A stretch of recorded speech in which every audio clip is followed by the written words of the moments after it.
কক্সবাজারের চকরিয়ায় গর্জন বনের ভেতরে হাতির চলার পথে হবে পাকা সড়ক। বন বিভাগকে না জানিয়েই সংরক্ষিত ওই বনে সড়ক তৈরির উদ্যোগ নিয়েছে এলজিইডি। এজন্য প্রকল্পের মাঝপথে এসে বন বিভাগের কাছে অনাপত্তিপত্রও চেয়েছেন স্থানীয় সংসদ সদস্য।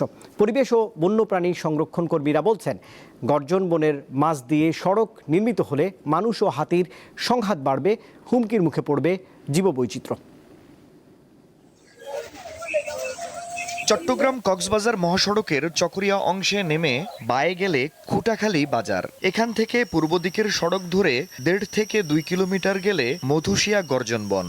বনের ভেতরে ঢুকতেই চোখে পড়ে সারি সারি গর্জন গাছ। নির্জন বনভূমির ভিতরে হাঁটার সরু পথ জুড়ে ছড়িয়ে আছে হাতির পায়ের ছাপ, কোথাও কোথাও মল। এসবই বলে দেয় এ পথে এখনো হাতি চলাচল করে।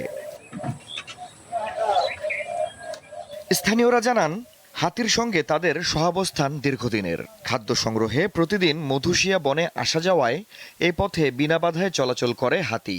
তাই পাকা সড়ক হলে চলবে যানবাহন, ব্যাহত হবে হাতির স্বাভাবিক চলাচল। 12টা হইতে 4টা পর্যন্ত এই বলতে আইজনের টাইমে হাতি চলাচল করলে মানুষজন থাকিলে দূরে যাবে, মানুষের আওয়াজ পাইলে হাসে নুয়াইব। আর আমরা একসাথে আছি, হাতি এইখানে তো আমরা বসবাস করি, আমরা ক্ষতি করে নাই। ওই ধান পাকলে একটু ধান ক্ষতি করে, না হলে ক্ষতি করে নাই। ওইতে আমরা বসবাস, ছোট বাচ্চা নিয়ে বসবাস করি না। এই বনভূমির মধ্য দিয়ে প্রায় 5 কিলোমিটার দীর্ঘ একটি সড়ক নির্মাণের উদ্যোগ নিয়েছে স্থানীয় সরকার প্রকৌশলী অধিদপ্তর এলজিইডি। বন বিভাগের অনুমতি ছাড়াই প্রকল্পের প্রায় অর্ধেক কাজ শেষ হয়ে গেছে। প্রকল্পের মাঝপথে এসে বন বিভাগের অনাপত্তি বা এনওসি চাওয়া হয়েছে। 20 মে যে চিঠি দেন কক্সবাজার 2 আসনের সংসদ সদস্য আলমগীর মোহাম্মদ মাহফুজুল্লাহ ফরিদ। তিনি সংরক্ষিত বনের ভেতর দিয়ে কমপক্ষে 30টি সড়ক নির্মাণ করতে চান। কক্সবাজারের সংরক্ষিত বনভূমিতে 2017 সালের আগস্টে রোহিঙ্গারা আশ্রয় নিলে হাতির 2টি গুরুত্বপূর্ণ করিডোর বন্ধ হয়ে যায়। সেগুলো হলো উখিয়া ঘুমধুম ও তুলাবাগান পানের ছড়া করিডোর। এছাড়া 2000 কক্সবাজার রেলপথ নির্মাণের কারণে ফাঁসিয়াখালী, মানিকপুর ও চুনতি করিডোর ক্ষতিগ্রস্ত হয়েছে।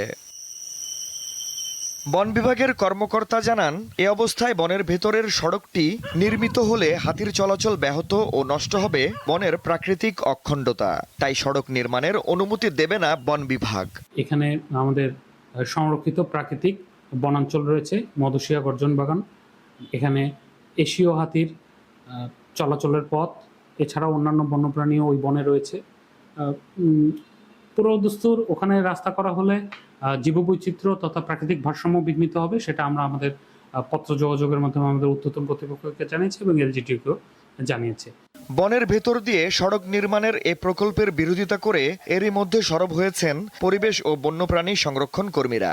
দেশের বিভিন্ন স্থানে হয়েছে প্রতিবাদী নানা কর্মসূচি। আফরিদ হাসান, দীপ্ত, বার্তা কক্ষ।